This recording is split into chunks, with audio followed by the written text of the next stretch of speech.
하나님 은혜를 감사드립니다. 주님 앞에 나오니 참으로 기쁨이 넘칩니다. 주여, 이 시간 주님 앞에 나온 모든 성도들 주님 붙들어 주시고 만나 주시고 주님 만나게 하여 주시고 오늘 살아가는 동안 주님 기쁨으로 감사함으로 살아가게 하옵소서. 이 시간 예배 가운데 주님을 만나길 원합니다. 이 시간 또 기쁨으로 주님 앞에 찬양 드리오니 기쁘게 받아 주시옵소서. 예수님의 이름으로 기도드렸습니다. 아멘.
말씀 위에 굳게 서리 굳게 서리 그 말씀 위에 굳게 서리라 주의 약속하신 말씀 위에서 성령 인도하는 대로 행하며 주님 품에 항상 안식 얻으며 약속 믿고 굳게 서리라 굳게 서리 영원하신 말씀 위에 굳게 서리 굳게 서리 그 말씀 위에 굳게 서리 주의 약속하신 말씀 주의 약속하신 말씀 위에서 영원토록 주를 찬송하리라 소리 높여 주께 영광 돌리며 약속 믿고 굳게 서리라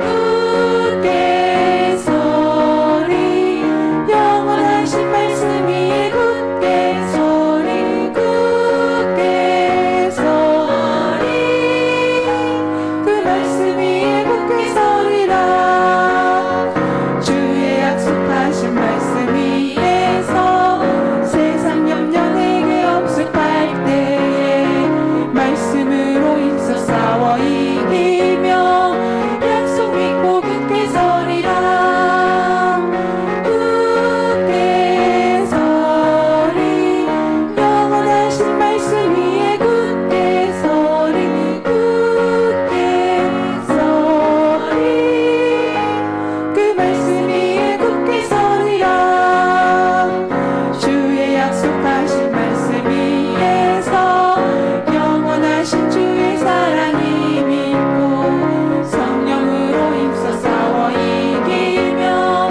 약속 믿고 굳게 서리라 굳게 서리 굳게 서리 영원하신 말씀 위에 굳게 서리 굳게 서리 그 말씀 위에 굳게 서리라 주의 약속하신 말씀 위에서 성령 인도하는 대로 행하며 주님 품에 항상 안식 얻으며 약속 믿고 굳게 서리라 굳게 서리 영원하신 말씀 위에 굳게 서리 굳게 서리 그 말씀 위에 굳게 서리 굳게 서리 영원하신 말씀 위에 굳게 서리 굳게 서리 그 말씀 위에 굳게 서리 승리는 내 것일세 승리는 내 것일세 승리는 내 것일세 구세주의 보혈로써 승리는 내 것일세 내 것일세 승리만은 구세주의 보혈로써 항상 이기 믿음은 내 것일세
삼은 내가 주인 삼은 모든 것 내려놓고 내 주 대신 주 앞에 나가 내가 사랑했던 모든 것 내려놓고 주님만 사랑해.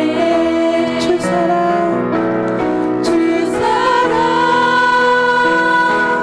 거친 풍랑에도 깊은 바다처럼 나를 잠잠케 해. 주 사랑 내 영혼에 만서 그 사랑 위에서 주 사랑 거친 풍랑에도 깊은 바다처럼 나를 잠잠케 해. 주 사랑 내 영혼에 반서 그 사랑 위에 서리. 아버지 사랑 내가 노래해. 아버지 은혜 내가 노래해. 그 사랑 변함없으신 거짓없으신 성실하신 그 사랑. 상한 갈 때 꺾지 않으시는 꺼져가는 등불 끄지 않는 아멘. 그 사랑 변함없으신 아멘. 거짓없으신 성실하신 그 사랑.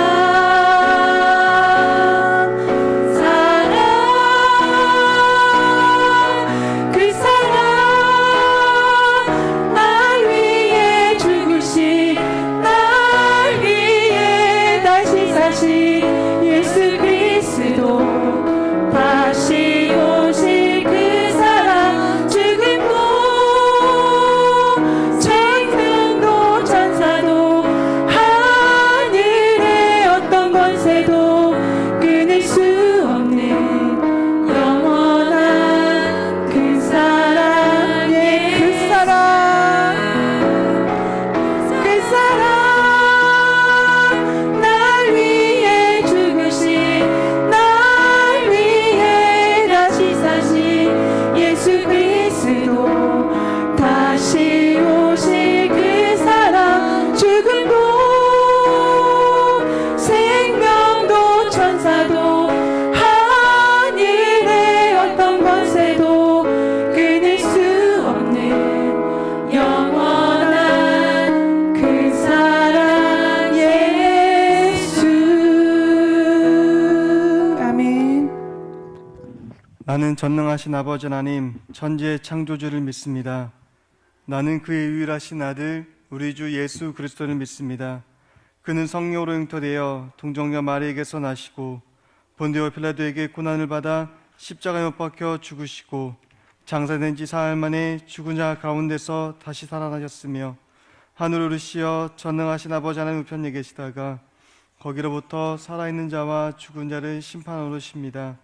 나는 성령을 믿으며 거룩한 공교회와 성도의 구제와 죄를 용서받는 것과 몸의 부활과 영생을 믿습니다. 아멘. 사랑하는 아버지 하나님 참으로 감사합니다. 하나님 이렇게 오늘도 저희들이 주님 전에 나와서 하나님 말씀 듣게 해주시니 또한 참으로 감사합니다. 하나님 이 시간 가운데 저희들이 주님 앞에 나왔사오니 하나님 저희들이 주님 앞에 나왔을 때에 주님께서 저에게 한없는 은혜를 더하여 주시고 하나님 저희가 주님 앞에 바라고 원하는 그 모든 기도의 제목들이 하나님 이 시간에 이루어질 수 있도록 아버지 너여 주시옵소서. 하나님 세상에서 여러 가지로 바쁘고 힘들지만 하지만 저희들이 주님 앞에 예배하러 나왔습니다. 하나님 만나러 나왔습니다. 하나님 저희들을 만날 때에 하나님의 은혜를 넣어 주시고 하나님 얼굴을 저희들에게 비춰 주시사 하나님 저희들이 주님과 함께 동행하며 살아갈 수 있게 해 주시고 날마다 주님의 그 크고 높으신 뜻이 무엇인지 깨달아서 하나님 그대로 행동하며 살아갈 수 있도록 아버지 너여 주시옵소서. 우리의 삶을 주장하여 주시고 이끌어 주시사 하나님 내 뜻대로 살아가는 것이 아닌 하나님 뜻과 하나님의 계획 가운데 살아갈 수 있게 해주시고 하나님 내 삶의 주인이 내가 아닌 하나님의 주인 된 삶을 살아갈 수 있도록 아버지 너여 주시옵소서. 하나님 앞에 나오면서 또 귀한 예물 드리는 손길이 있습니다. 우리 하순자 집사님 하나님 주님 감사합니다. 하나님 우리 가족 다 주님 믿게 해주시고 재물은 안 됩니다. 우리 지두기 병을 고쳐주세요. 그래서 간증할 수 있게 해주세요라고 하나님 이 기도의 제목을 올립니다. 우리 집사님의 가족들을 주님께 격하여 해주시고 우리 온 식구들이 주님 앞에 나오게 하여 주시옵소서. 하나님 내 힘으로 할 수 없습니다. 하나님이 역사하여 주시면 가능합니다. 하나님 가족 다 믿을 수 있게 해주시고 하나님 모든 가족들이 구원받아서 하나님 자녀가 되는 역사 나타날 수 있도록 아버지 도와주옵소서. 또 우리 딸 지수기를 위해서 날마다 기도하고 있습니다. 하나님 병을 치유케 하여 주시옵소서. 그래서 하나님 이 사람은 할 수 없는 것을 하나님께서 행하실 수 있사오니 하나님 치유하여 주시사 하나님 앞에 나와서 크게 간증할 수 있게 해주시고 많은 사람들에게 하나님이 치료해 주셨다라고 간증함으로 말미암아 많은 영혼들이 주님 앞에 돌아오는 역사 나타날 수 있도록 아버지 너여 주시옵소서. 우리 고용직원사님 하나님 앞에 감사함을 드립니다. 하나님 범사에 감사함으로 예물을 드리오니 날마다 감사가 넘쳐날 수 있게 해주시고 하나님의 내 가운데에 더욱더 감사하며 나아가게 하여 주실 줄 믿사오며 예수님의 이름으로 기도합니다. 아멘. 성경 봉독 읽겠습니다. 우리 사도행전 20장 24절 말씀을 우리 집사님 봉독해 주시겠습니다. 내가 달려갈 길과 주 예수께 받은 사명 곧 하나님의 은혜의 복음을 증언하는 일을 마치려 하면은 나의 생명조차 조금도 귀한 것으로 여기지 아니하노라. 아멘. 아멘. 오늘 사도행전 20장 24절 말씀을 통해서 가장 귀한 삶이란 제목을 가지고 잠깐 말씀을 나누도록 하겠습니다. 세상에서 사는 사람들에게 있어서 가장 값지고 귀한 삶이 무엇입니까? 라고 물어보게 되면 세상 사람들은 뭐라고 대답할까요? 분명히 대답할 것들이 세 가지에 해당되지 않을까 생각합니다. 돈, 권력, 명예. 그쵸? 어떤 사람들은 이 권력을 얻기 위하여서 혈안이 되어가지고 이 권력만 얻으면은 나는 가장 행복할 수 있을 거야. 그리고 가장 값진 삶을 살 수 있을 거라고 생각에 따라서 이 권력을 얻기 위해서 많은 노력을 합니다. 그러면서 세상에서 말하고 있는 불법과 불의를 행하면서까지도 그 남을 속여가면서까지도 이 권력을 얻기 위해서 굉장히 많은 노력을 합니다. 하지만 그 권력을 얻고 나면 그 사람의 삶이 과연 귀하고 값진 삶이었다라고 세상 사람들이 인정해 줄까요? 또 어떤 사람들은 명예를 얻기 위해서 많은 공부를 합니다. 그리고 많은 연구를 합니다. 외국에 나가서 박사학위까지 받아오는 사람들도 있고 또 사람들이 알지 못하고 있는 것들을 발견하기 위해서 연구하기 위해서 그 좁은 연구실에서 한평생을 바치는 사람들이 있습니다. 하지만 그 사람들이 그 연구의 결과를 내놓는다 해가지고 그 사람의 삶이 값지다라고 말할 수 있을까요? 물론 인류를 위하여서 어떠한 기술을 발명하고 또 인류를 위하여서 어떠한 병을 치유할 수 있는 이러한 약들을 개발했을 때 그 사람의 삶이 귀하다라고 말할 수는 있겠지만 하지만 세상 사람들이 귀하다라고 인정해주는 삶하고 하나님께서 인정해 주시는 삶하고는 다르다라는 것입니다.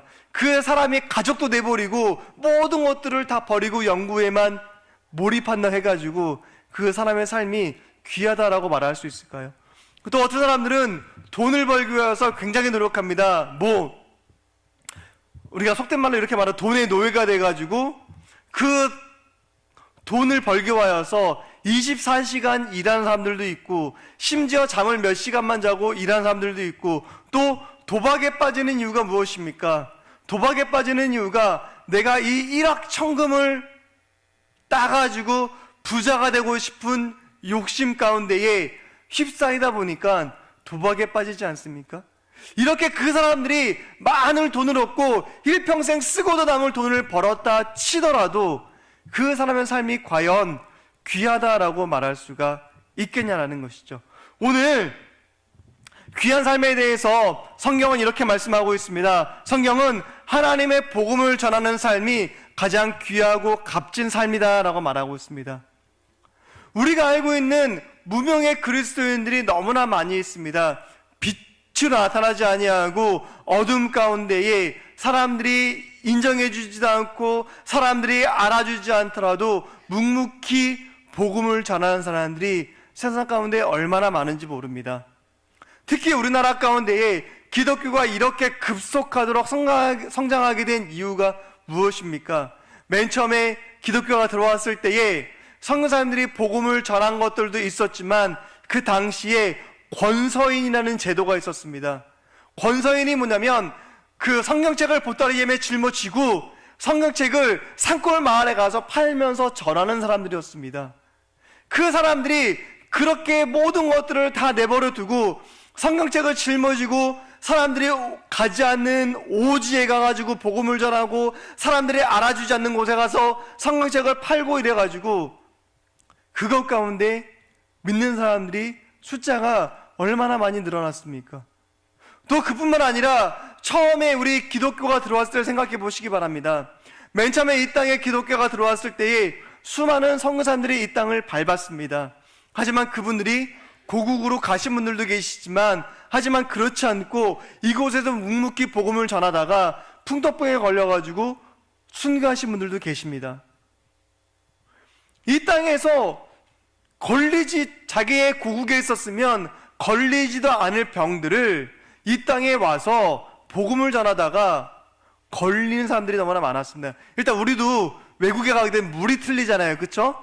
물이 틀리고 음식이 틀리다 보니까는 이런 여러 가지 질병 가운데 노출된 사람들이 많이 있습니다. 그리고 그 질병 가운데 걸려가지고 지금도 선교제에 가면은 그런 질병 가운데 순교하시는 분들도 계시는데 마찬가지로 그분들도 이 땅에 와가지고 그렇게 순교하신 분들이 많습니다. 하지만 우리가 알고 있는 선교사님들을 꼽게 되면은 누구누가 알고 있습니까? 대표적으로 언더우드, 아펜젤러, 그렇죠? 토마스 선교사님. 그 외에 기억나시는 분들 계십니까? 모르잖아요. 그렇죠? 모르는 사람들이 더 많다라는 것이에요. 하지만 그분들이 아무도 인정해주지 않더라도 그분들의 삶이 헛된 삶이었을까요? 그분들이 이 땅에 와서 복음을 전하는 그 삶이 아무 쓸모없는 삶이었을까요? 미국에서 예전에 영화 창끝이라는 영화가 있었습니다. 거기에 미국에서 유명한 대학을 졸업하신 선교사님 6분이 페루에 있는 그 식인종들이죠. 그 당시에 식인종이 있었으니까 그들 그리고 원시 부족에게 복음을 전하러 갔다가 그분들이 한꺼번에 6명이 다 순교하고 말았습니다. 하지만 그분들의 허리에는 뭐가 있었냐면은 자신들의 안전을 위하여서 권총을 가지고 있었습니다. 근데 더 놀라운 것은 이 권총을 한 명도 쓰지 않고 전부 다 순교하고 말았다는 것이죠. 거기에 대해서 미국에서 유명한 신문에서 뭐라고 얘기했냐면은 젊은 선교사들이 고국에서 유명한 대학을 나왔기 때문에 자기가 나온 대학에서 교수직을 제의받은 사람들도 있었고 큰 교회에서 목회를 청만한 사람도 있었지만 하지만 그런 사람들이 그곳에 가서 쓸데없는 죽음을 당했다라고 신문에서 대서특필했습니다. 하지만 그분들이 순교한 결과가 무엇입니까? 그분들이 순교하고 나자 부인들이 그곳으로 가서 평생 복음을 전하고 그곳에 있는 원주민들 95%가 전부 다 회심하고 주님 앞에 돌아왔다라는 것입니다. 세상 사람들이 봤을 때는 그 죽음이 헛된 죽음이었었고 그 죽음이 쓸데없는 죽음이었었다라는 것입니다. 하지만 우리 주님께서 봤을 때에 그분들의 죽음이 어떻습니까? 그분들의 죽음은 헛된 죽음이 아니라 값지고 귀한 복음이었다라고 말하고 있다라는 것입니다. 그분들이 만약에 그곳에 가지 않았더라면 아직도 여전히 예수 그리스도를 모른 채 가운데 살아갈 수 있었을 것이고 그들 전부 다 멸망의 길로 갈 수밖에 없었지만, 하지만 그들을 안타깝게 여겨서 어떻습니까? 그분들이 그곳에 가서 복음을 전하였다라는 것입니다. 이사야서 52장 7절에서 이렇게 말씀하고 있습니다. 좋은 소식을 전하며 평화를 공포하며 복된 좋은 소식을 가져오며 구원을 공포하며 시온을 향하여 이르기를 내 하나님이 통치하신다 하는 자의 산 넘는 자들의 발이 어찌 그리 아름다운가라고 말씀하고 있습니다. 이것이 시편에서는 뭐라 말하고 있냐면은 복음 들고 산을 넘는 자들의 발길이 아름답도다라고 시편에서는 또한 시편 기자가 말씀하고 있습니다. 이처럼 가장 귀한 발걸음이 어떤 발걸음이고 가장 귀한 삶이 어떤 삶이냐면 복음을 들고 가는 발걸음이 가장 귀하고 복된 삶이다라고 말씀드릴 수가 있다라는 것입니다. 세상 사람들이 나를 인정해 주지 않고 세상 사람들이 나를 알아주지 못하더라도 내가 예수 그리스도를 믿고 내가 그분을 위하여서 헌신하고 충성하고 살아가는 그 삶이 귀한 삶이다라는 것입니다. 사도 바울이 어떤 사람이었습니까? 사도 바울이 회심하기 전에 어떤 사람이었습니까? 굉장히 복음을 박해하는 일에 앞장선 사람이었을 뿐만 아니라 젊은 나이에 공의회 의원이었다는 것입니다. 30명 있는 공의회 의원이었었고 권력도 있는 사람이었었고 명예도 있는 사람이었었는데 그 명예가 어떠냐면 그 당시에 최고석학이 가말리엘이라는 사람이었었는데 가말리엘 문화상이었다는 것입니다. 그러면은 그 당시에 최고의 지식인이었었고 또 돈도 많았다라는 것입니다. 그랬던 사도 바울이 복음을 받아서 전부 다 버렸습니다. 그리고 그가 뭐라 말하고 있냐면은 내가 복음을 증거하는 일에 내 생명도 조금도 아깝지 않다라고 말하고 있습니다. 내가 하나님의 복음을 전하는데 어떻게 나의 삶이 아까울 수 있겠냐라고 말하고 있다는 것입니다. 우리가 이러한 마음을 품어야 된다는 것입니다. 하나님 아버지의 마음이 어떤 마음입니까? 하나님 아버지의 마음은 죽어가는 인생이 불쌍해서 하나뿐인 외아들 독생자 예수 그리스도를 이 땅에 보내셨을 뿐만 아니라 그분께서 십자가에 달려 죽으심으로 말미암아 우리가 죄에서 노임받지 않았습니까? 하나님의 마음은 어떤 마음이냐면 세상 사람들이 한 명이라도 멸망하지 않고 구원받기를 원하는 마음이 하나님 아버지의 마음이라는 것입니다. 왜 예수님께서 더디 오시는지 아십니까? 어떤 목사님들이 이렇게 말씀하셨습니다. 예수님께서 더디 오시는 이유가 뭐냐면 하나님께서 한 생명이라도 더 구원해주고 싶으셔가지고 예수님께서 더디 오시는 거라고 말씀하고 계셨는데 저도 그 말에 어느 정도로 동의합니다. 만약에 오늘 예수님께서 오시게 된다면 어떻습니까? 구원받은 사람들은 구원받겠지만 그렇지 않는 사람들은 어떻게 될까요? 전부 다 멸망하고 말겠죠. 전부 다 멸망하고 말 것입니다. 그 멸망당하는 사람들이 하나님께서는 마음 아프시다라는 것입니다. 요나서에 보게 되면 어떻습니까? 요나 선지자가 니느웨 성에 가가지고 대충 복음을 전하는데 니느웨 사람들이 회개하고 돌아옵니다. 그때 요나 선지자가 하나님께 항변하지 않습니까? 하나님 너무나 억울합니다. 하나님 이렇게 하시면 어떡합니까? 라고 말할 때에 하나님께서 좌우를 알지 못하는 이 3만 명이나 되는 사람들이 있는데 이 사람들이 그냥 죽어가는 것을 내가 어찌 볼 수 있겠느냐라고 말씀하시지 않습니까? 우리가 복음 전할 이유가 바로 여기에 있다라는 것입니다. 선교사님들이 먼 곳에 나가서 복음을 전하는 것, 그냥 복음을 전하는 것이 아니라 하나님의 마음을 알고 그리고 복음을 전하는 것이 가장 귀하고 값진 삶이라는 것을 알기 때문에 그 먼 곳에 가서 복음을 전하고 있는 것입니다. 그분들의 삶을 들여다보면 어떻습니까? 편하게 사는 삶이 얼마 없습니다. 편하게 여기처럼 편하게 그렇게 지내는 것이 아니라 그곳에 가서 엄청나게 힘들고 어렵게 지내고 있는 사람들이 너무나 많습니다. 제가 아는 선교사님이 저하고 같이 대학원에서 같이 공부했던 그 동기 목사님이 선교사님으로 그 루안다에 가서 생활했는데, 그 사진에서 보여주는 그 집이 어떤 집이면은 흙집일 뿐만 아니라 습도가 높아가지고 곰팡이가 집에 그렇게 많이 끼더라고요. 곰팡이가 그렇게 많이 껴있고, 또 개미는 왜 그렇게 많은지 개미하고 같이 생활을 하시는 경우들도 있더라고요. 하지만 그런 삶을 살면서 한 면도 불평하지 않고 원망하지 않고 그 사람들에게 복음을 전하는 일을 감사하다는 마음으로 살아가고 있는데, 그렇게 살아갈 수 있는 이유가 무엇일까요? 먼저 복음을 받은 자의 삶도 있지만, 하지만 하나님께서 우리에게 맡겨주신 사명이 있다는 것입니다. 무슨 사명을 맡겨주셨을까? 하나님께서 우리에게 맡겨주신 사명이 무엇일까요? 그것은 바로 복음을 전하는 사명이라는 것이죠. 복음을 전하는 사명이 가장 귀한 사명이라는 것이에요. 지상태 명령이 무엇입니까? 지상태 명령은 예수님께서 승천하시기 전에 제자들에게 하신 명령이 지상태 명령인데, 그것이 무엇입니까? 너희는 땅 끝까지 이르러 내 증인이 되리라고 말씀하신 것이 지상태 명령입니다. 세상 끝날까지 가서 복음을 전하라는 것입니다. 그냥 이 순간에만 복음을 전하고 끝나는 것이 아니라 세상 끝까지 가서 하나님의 복음을 전할 사명이 우리에게 있다라고 성경에서 말씀하고 있다라는 것입니다. 사랑하는 여러분, 우리 복음을 전하는 사람들이 어떠한 삶을 살았습니까?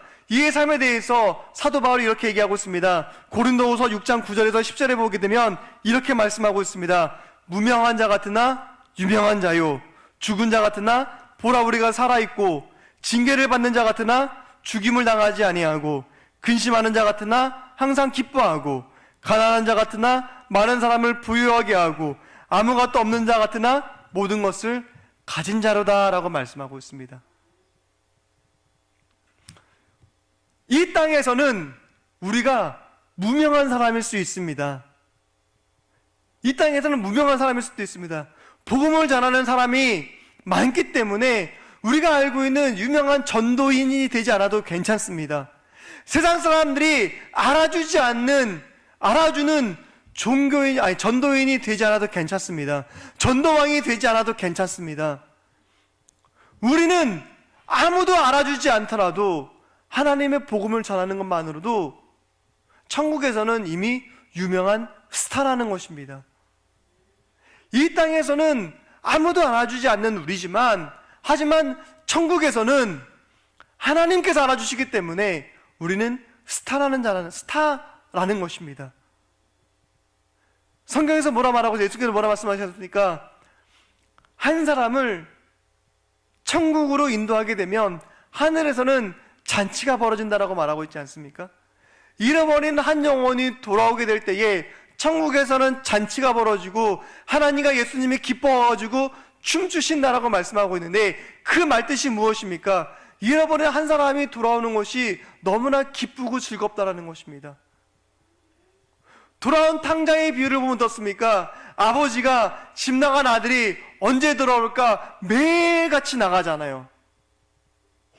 하루만 나간 것이 아니에요. 탕자가 돌아온 날 그날만 나간 것이 아니라 매번 나갔다라는 것이에요. 언제쯤 돌아올까? 오늘 돌아올까? 내일 돌아올까? 혹시 지금이라도 돌아오지 않을까?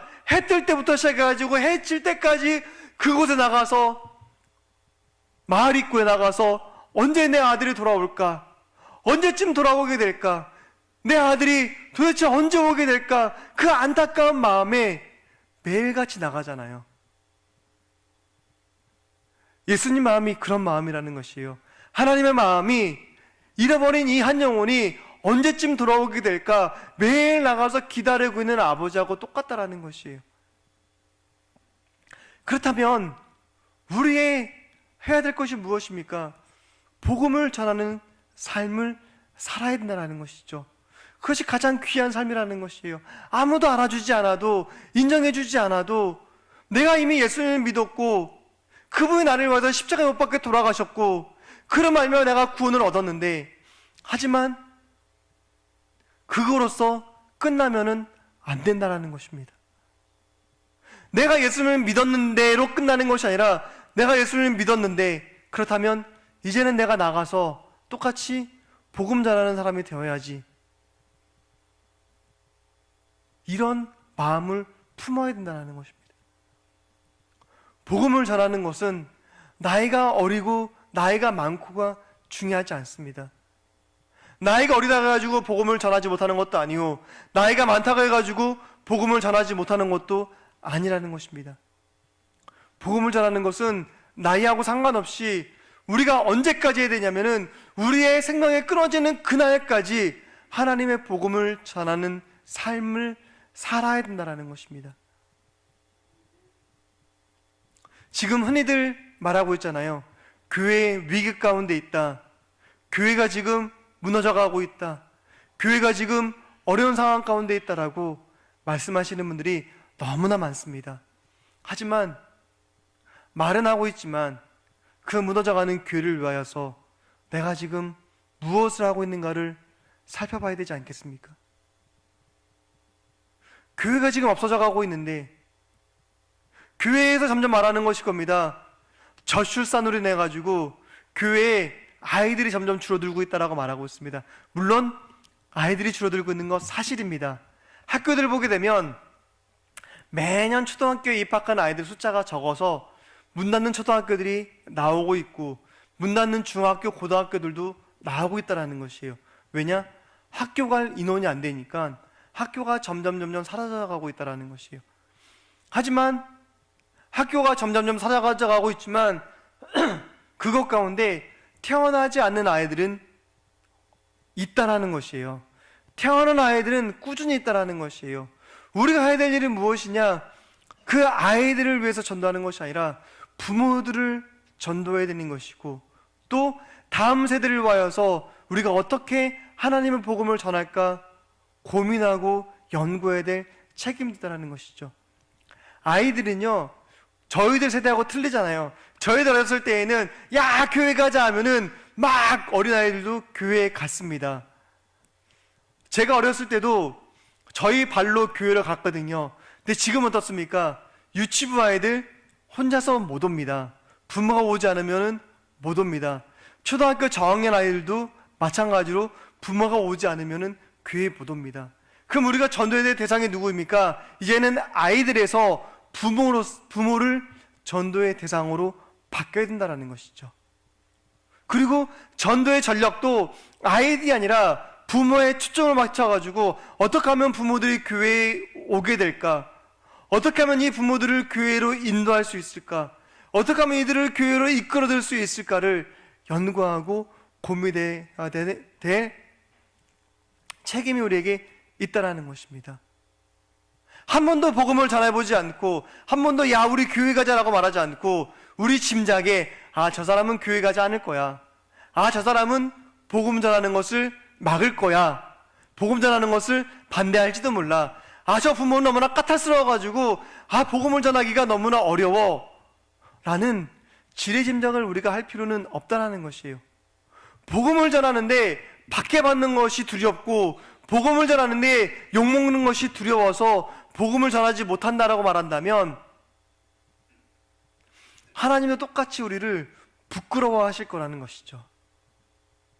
내가 주를 위하여서 욕먹을 각오도 없고, 내가 하나님을 위하여서 핍박받을 각오도 없다라면 그것이 어떻게 하나님을 믿는다라고 말할 수가 있겠습니까?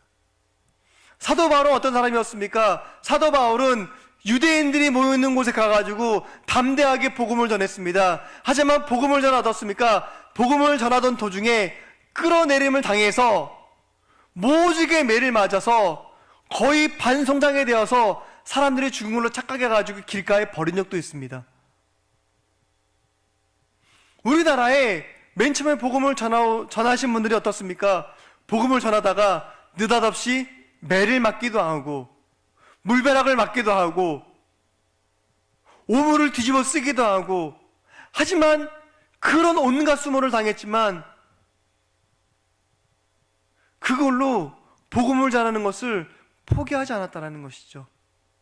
만약 그분들이 그렇게 해서 나 진짜 더럽고 치사해서 복음을 못 전하겠다라고 돌아갔다라면 아직까지도 우리나라는 이렇게 교회들이 없겠죠. 지금도 사람들이 많이 우상을 섬길 것이고, 사람들이 아직도 지금까지도